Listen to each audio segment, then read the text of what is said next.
عورت میں انکار کی جرت ہونی چاہیے۔ ہر ایرے گہرے سے بات کرنا عورت کا مقام گرا دیتا ہے۔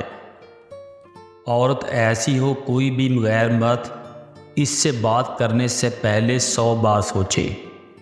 یہ نہیں کہ کسی بھی غیر مرد سے وہ خود باتیں کرے، یہ معیار نہیں ہوتا۔ عورت کی حیا شیشے میں بند ایک خوبصورت خوشبو کی طرح ہوتی ہے، اور اگر وہ خوشبو اڑ جائے تو خالی شیشے کو لوگ پھینک دیا کرتے ہیں۔ بیوی کی خوشیوں اور خواہشوں کا خیال رکھنا شوہر کی ذمہ داری ہے، کیونکہ وہ آپ کے علاوہ کسی کو نہیں کہہ سکتی۔ شوہر کا پیار، وقت، توجہ ہی بیوی کے لیے سب سے بہترین تحفہ ہے۔ حیا صرف آنکھ کو جھکا دینا نہیں ہے، آنکھ کا بے حیائی کے تمام مناظر سے احتراز اصل حیا ہے، چاہے تصویر ہو، تماثیل ہو یا کاغذ پر چھپی غلیظ تحریر۔ ضروری نہیں کہ ٹائم پاس کچھ دنوں کا ہو، کچھ لوگ 1 سال، 2 سال اور 3-4 سال بھی ٹائم پاس کرتے ہیں، اور اتنی مہارت سے کرتے ہیں کہ ان کے ساتھ بیتا ہوا ہر لمحہ آپ کو سچ لگتا ہے، کیونکہ آپ کو ان پر یقین ہوتا ہے۔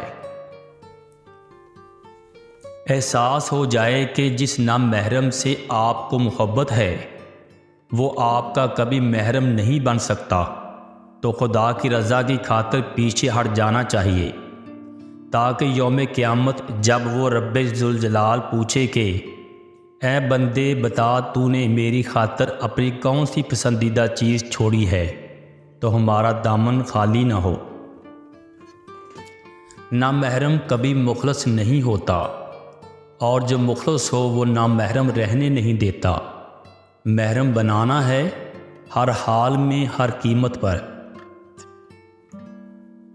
جس کے ہاتھ میں تمہارا نصیب ہے وہ معجزوں کا بادشاہ ہے، اور اس سے بہتر کوئی مصنف نہیں۔ وہ کہانی کا ہر رخ جب چاہے جہاں چاہے موڑ سکتا ہے، وہ نصیب کا ہر لفظ بدل سکتا ہے، اور زندگی کا ہر پہلو تمہاری چاہت کے مطابق بنا سکتا ہے۔ تم اس کی مان جاؤ، وہ تمہاری مان جائے گا۔ دل کا بوجھ اللہ کی بارگاہ میں رونے سے ہلکا ہوتا ہے، جہاں نہ ماضی کا تانا ملتا ہے اور نہ ہی مستقبل کا خوف، صرف کرم کی چادر سے لپیٹ دیا جاتا ہے۔